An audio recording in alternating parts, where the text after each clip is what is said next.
mga mahihirap ang kumakatawan sa party list sa Kongreso. Pero ngayon, kapansin-pansing tad-tad na ito ng mga negosyante, political dynasties at malalaking partido.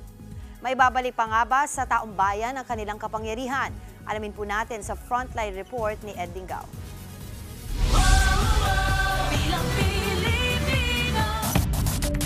Ang party list system ba sa Kongreso ay para lamang sa marginalized na sektor. Matapos mapatalsik si Marcos noong 1986, pinag-usapan ng Constitutional Convention na bigyan ng permanenteng boses ang marginalized groups sa Kongreso. Ang pangamba ni Father Joaquin Bernas, halos walang kalaban-laban sila pagkaharap ang mga tradisyonal na politiko. Ang kanyang panukala, bigyan ng reserbang 25 seats sa Kongreso ang tinatawag niyang disadvantaged sector. Pero sa huli, ito na lang ang napagkasunduan. Sa unang 3 termino ng Kongreso, kalahati ng party list seats ay ibibigay sa manggagawa, mahihirap, mga indigenous people, kababaihan at kabataan. Pero matapos niyan, labo-labo na.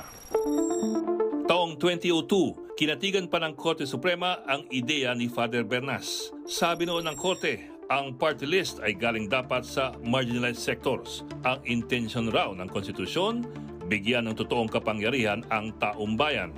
Pero binaliktad dito ng Korte Suprema noong taong 2013. Sa panibagong botohan, ang party list daw ay bukas sa lahat ng uri ng grupo at partido, hindi lamang sa marginalized sector. Wala naman daw nakalagay sa konstitusyon o sa party list law na para lamang sa marginalized groups ang party list system. Sapat na merong plataforma o advokasya ang isang party list. Ito na ang naging pinakamadaling paraan para makakuha ng upuan sa Kongreso o magdagdag ng pwersa sa mababang kapulungan. Ang mga grupong may tunay na advokasya kailangan ng makipagbalyahan sa mga grupo ng mga negosyante, mga pamilya ng mga political dynasties at mga malalaking partido. Mga kapatid, Dimples Romana po, kumpletuhin ang inyong umaga ng mga kwentong puno ng inspirasyon. Salubungin po ang bawat araw ng may ngiti at pag-asa. Kaya't mag-subscribe na po at mag-follow na sa aming social media pages ng News 5.